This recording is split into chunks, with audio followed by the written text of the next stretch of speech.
오늘 본문을 통해서 하나님 나라 복음의 본질 이런 제목으로 말씀의 은혜를 같이 나누겠습니다.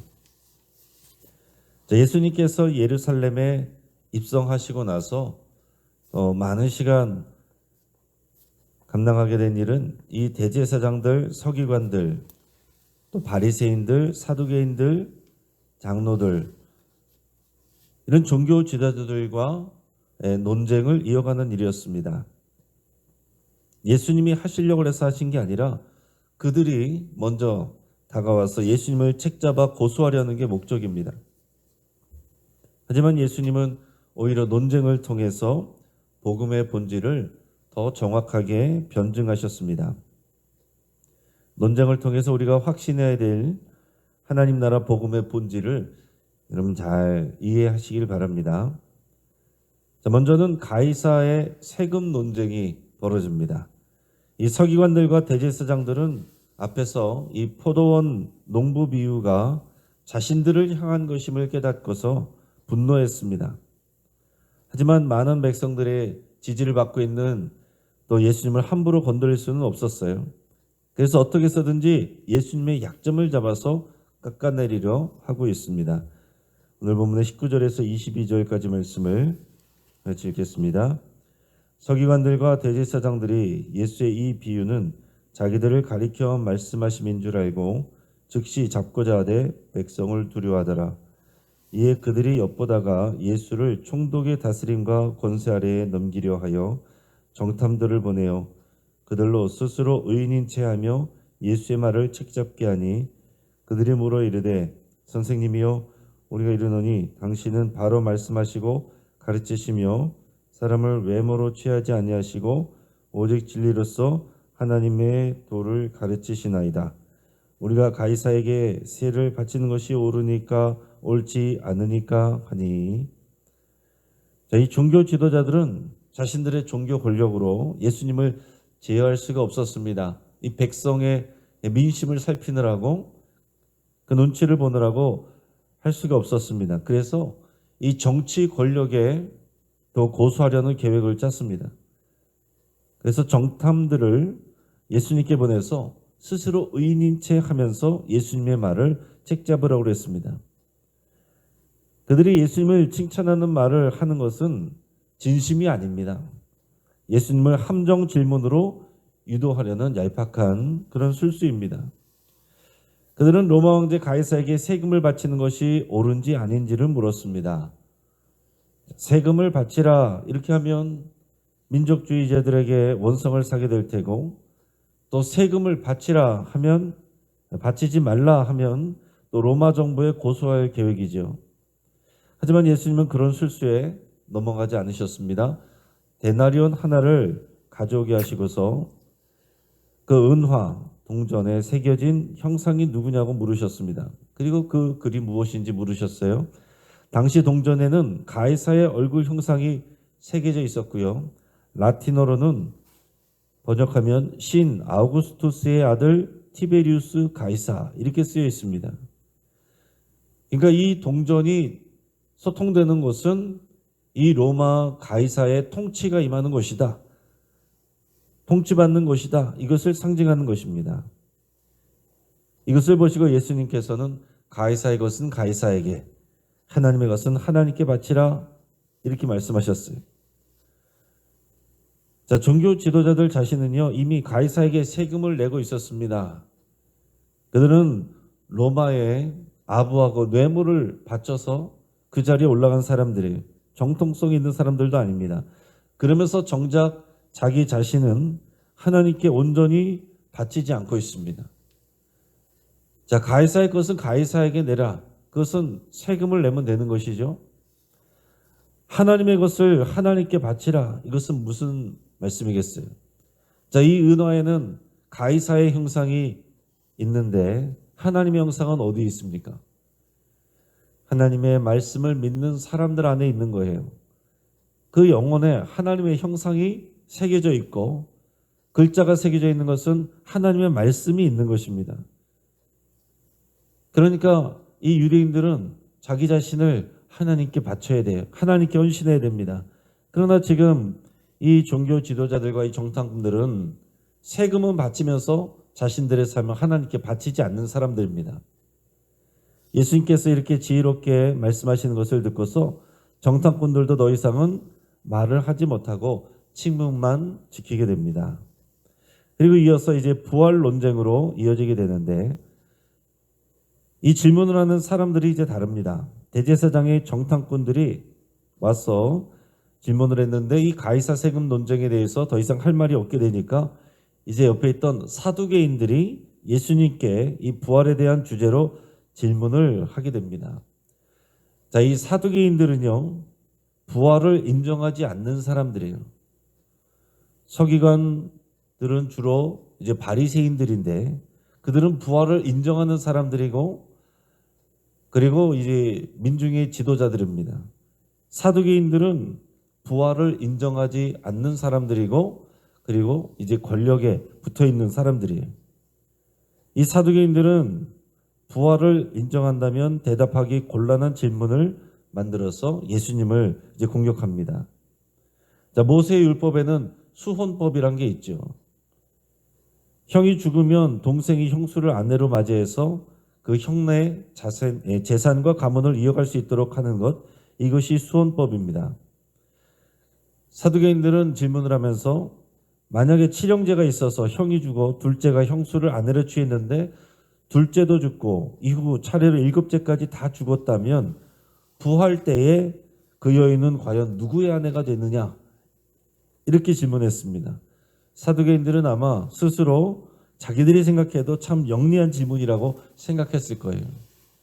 하지만 예수님께서는 전혀 당황하지 않으셨습니다. 왜냐하면 사두개인들의 질문은 잘못된 지식에서부터 출발했기 때문에 그렇습니다. 자, 마태복음에 의하면 예수님은 사두개인들을 향해서 너희가 성경도 모르고 하나님의 능력도 모른다, 그래서 오해하였다, 이렇게 말씀하셨어요. 자, 여기서 말하는 성경은 모세 오경을 말합니다. 자, 사두개인들은요, 오직 모세 오경만을 인정하고 또 그것을 읽고 믿었습니다. 앞에서 말한 이 바리새파 사람들, 이 서기관 사람들은요, 모세 오경과 또 선지서들을 다 읽고 믿습니다. 그러나 사두개인들은 오직 모세 오경만 인정하고 모세 오경만 믿는 사람들이에요. 근데 이 모세 오경 안에는 부활이라는 말이, 그런 단어가 나오지 않거든요. 그러니까 성경이 없다는 이유로 부활을 인정하지 않는 것입니다. 자, 그러나 예수님께서는 모세 오경 안에 부활이라는 단어가 없지만 부활에 대해서 알 수 있는 내용이 있는데, 사두개인들이 이 모세 오경조차도 자세히 읽지 않고 제대로 해석을 하지 못했기 때문에 성경을 모른다, 이렇게 말씀을 하신 겁니다. 그러면서 예수님께서 이 모세 오경 안에 나와 있는 출애굽기 3장 6절을 인용하십니다. 이 출애굽기 3장에는 하나님께서 불붙은 떨기나무의 가운데서 모세를 부르시고 만나시는 장면이 나와요. 근데 거기서 하나님께서 당신 스스로를 소개하실 때 나는 아브라함의 하나님이요 이삭의 하나님이요 야곱의 하나님이다, 이렇게 말씀하시는 장면이 나옵니다. 근데 이 말씀을 통해서 예수님이 무엇을 가르치셨냐면은 하나님은 산자의 하나님이시다, 이 말씀을 하시는 겁니다. 하나님이 인간의 죽음에 갇혀 계신 그런 분이 아니다라는 것을 말씀하고 있어요. 아브라함도 이삭도 야곱도 죽어서 없어진 사람들이 아니라 살아계신 현재적 하나님을 만난 사람들입니다. 그리고 하나님은 죽은 자의 하나님이 아니라 산 자의 하나님이십니다. 다시 말해서 아브라함도 이삭도 야곱도 그들도 부활 생명을 얻는다, 하나님 앞에서 산 자로 만난다, 이런 뜻으로 예수님이 말씀하시는 겁니다. 그리고 사두개인들이 모르는 것은 이 부활의 세상이 단지 죽음 이전의 삶이 재생되는 것이 아니라는 사실입니다. 7명의 형제와 아내의 관계는요, 부활 후에는 더 이상 의미가 없어집니다. 자, 이 땅에서 인간이 경험하는 모든 관계는 일시적이에요. 부활 생명을 얻은 세상에서는 하늘에 있는 천사처럼 전혀 새로운 관계 속에서 살아가게 됩니다. 부활 후의 세상, 하나님 나라에서 우리가 경험하는 세상은요, 우리가 모두 다 형제 자매일 뿐입니다. 그러니까 사실 우리에게 이 땅에서 만난 우리의 가족들은요, 이 땅에서 잠시 하나님께서 우리에게 맡겨주신 사람들이고 선물입니다. 그러나 하나님 나라에서는 또한 전혀 새로운 관계로 또 다시 만나게 되고 또 사랑하게 되는 거예요. 그렇다고 뭐 몰라보고 또 더 이상 누군지도 모르는 그런 슬픔 속에 가는 것이 아니라 전혀 다른 차원의 새로운 관계로 들어간다. 이렇게 여러분 생각을 하시면 되겠습니다. 물론 이 땅에서는 우리가 이 땅에서의 생각과 감정 가운데 있고 또 장래 때는 우리가 다시 만나서 우리가 그 기쁨을 나눈다는 것을 강조하지만은 하나님 나라 가서 여기서처럼 그렇게 가족들끼리 모여서 그대로 사는 게 아니다라는 것입니다. 하나님 나라에서는 새로운 신분과 새로운 정체성과 또 새로운 상태로 새로운 관계 속에서 살아간다. 그것을 예수님께서 말씀하고 계신 겁니다. 우리는 부활 후의 세상에 대해서 완벽하게 알 수는 없습니다. 오직 성경을 통해서 기본적으로 이해할 뿐이, 그리고 예수님이 부활을 경험한 제자들의 증언을 통해서 또한 간접적으로 알 수 있을 뿐입니다. 말씀드린 것처럼 부활 후의 세상의 의미와 이 관계를 뛰어넘습니다. 이 논쟁을 통해서 부활에 대한 몇 가지를 다시 정리를 해드리면, 부활은 분명히 있다. 예수님은 부활하셨고 저와 여러분도 반드시 부활하게 됩니다. 두 번째로, 우리는 성경과 하나님의 능력을 세세하게 완전히 다 알지는 못합니다. 하나님의 능력은 우리가 알고 있는 그 경험과 이해 그 수준에 갇혀 있지 않다라는 사실입니다.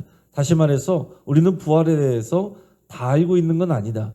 우리가 알고 있는 것, 우리가 경험한 것 그 이상의 그런 놀라운 하나님의 능력이 있다 하는 것입니다. 세 번째로, 하나님은 죽은 자의 하나님이 아니시고 산 자의 하나님이십니다. 언제나 우리에게 살아서 역사하시는 현재적 하나님이시고 죽었다가 살아나도 그 순간이 바로 우리에게는 현재가 되는 거예요. 그래서 우리는 하나님을 실제적으로 믿어야 되고 부활하신 예수님을 확실하게 신뢰해야 됩니다. 여러분, 우리 기독교의 신앙의 이 출발점은요, 부활입니다. 예수님의 부활이 출발이고 또 예수님의 부활이 모든 것을 믿을 수 있게 하는 그런 증거가 되는 것입니다. 자, 네 번째로, 부활을 확신하는 사람은 따라서 죽음을 두려워하지 않고 담대할 수 있어요. 우리는 부활에 대한 약속이 있으니까 당연히 우리는 죽음을 뛰어넘는 그런 담대한 소망을 가질 수가 있게 되는 것입니다. 자, 다섯 번째로, 부활 후의 세상은 지금 경험하는 것과 다릅니다. 따라서 우리가 서운해할 필요가 없습니다. 지금보다 부활 후의 세상이 훨씬 더 완벽하고 아름답기 때문에 그렇습니다. 우리가 이 땅에서 살아가는 것은 잠시 있다가 지나가는 거예요. 이 땅의 인생에 우리가 영원한 삶을 사는 것처럼 여기에 천착해서는 안 된다는 것이죠. 나그네와 같이 또 마치 외국인처럼 있다가 지나가는 것이 이 땅의 삶이고, 이 땅의 삶은 우리에게 하나님 나라에서 살아가는 그 삶에 하나님의 그 영생과 상급을 받는 기회의 시간들이고 기회의 장소입니다. 오늘 우리에게 맡겨주신 사람들과 맡겨주신 사명을 부활의 소망 붙들고서 담대하게 감당하면 되는 것입니다. 오늘이라도 우리가 죽을 수 있고, 오늘이라도 주님이 오실 수 있고, 오늘이라도 우리가 주님 앞에 서게 될 때에 우리는 이 부활 세상 또 하나님 나라를 실제적으로 더 누리게 되는 것입니다. 살아서는 우리가 그 소망 가운데서 하나님의 상급을 준비하는 사명의 삶을 사는 것이고, 또 죽음 이후에는 부활을 실제로 누리면서 하나님의 영광과 그 사랑 안에서 거하게 되는 것입니다. 그러니까 여러분, 우리는 날마다 기뻐할 수 있고 소망 가질 수 있고 감사할 수 있습니다. 이 부활 소망 가지고 날마다 이기고 승리하시며 또 살아가는 저와 여러분 되기를 주의 이름으로 축복합니다. 함께 기도하겠습니다. 우리가 이 시간 말씀을 붙잡고 함께 기도할 때에 나의 삶을 하나님께 헌신한다고 이렇게 고백할 수 있길 바랍니다. 여러분, 우리 안에 하나님의 형상이 새겨져 있고 하나님의 말씀이 새겨져 있습니다. 우리는 하나님의 것입니다. 당연히 우리의 삶을 하나님께 드리는 것이 이 땅 가운데서 우리가 살아가는 인생의 목적입니다. 그것이 가장 잘하는 일입니다. 그래서 여러분, 하나님이 나를 위해서 일하시는 것이 아니고 우리가 하나님을 위해서 살아간다는 것을 고백하며 나의 삶을, 나의 인생을 하나님께 드립니다. 하나님께 헌신합니다. 이렇게 여러분 고백할 수 있기 바랍니다. 또한 예수님의 부활과 우리에게 주신 부활 생명을 신뢰하고 소망하기로 결단할 수 있기 바랍니다. 우리 모든 염려를 이기고 뛰어넘게 하는 것이 부활 소망입니다. 부활 후에 의미 없어질 이 땅의 일들로 인해서 마음 상하지 않기로, 지금 우리 안에 묶여있는 것들, 상처받은 것들, 매어있는 모든 것들 부활 소망 붙드시고 십자가에 다 못 박으시고 내려놓으시길 바랍니다. 이 시간은 환우들을 위해서 또한 기도할 때에 우리 여러 환우들, 또 항암 치료하시는 분들 위해서 여러분 같이 기도해 주시고, 또 양병석 집사님 오늘 허리 수술 받게 되는데 또 위해서 여러분 간절히 또 회복을 위해서 기도해 주시기 바랍니다. 우리 주주클럽 가정 예배가 이번 주부터 시작이 됐습니다. 또 가정들이 이 가정 예배를 통해서 회복되고 주님의 교회로 세워지기를 위해서 여러분 간절히 기도하겠습니다. 오늘 방화공항동 교동협의회 조찬기도회가 있습니다. 우리가 위해서 함께 기도하시고 우리 방화동 공항동 지역에 우리 교회들이 하나로 연합하고 또 지역사회에 또 함께 또 연합해서 이 지역사회를 위해서 함께 기도할 수 있도록 여러분께서 그 관계가 더 풍성해질 수 있도록 함께 기도해 주시기 바랍니다. 이 시간 주여 한번 부르짖고 합심해서 함께 기도하겠습니다. 주여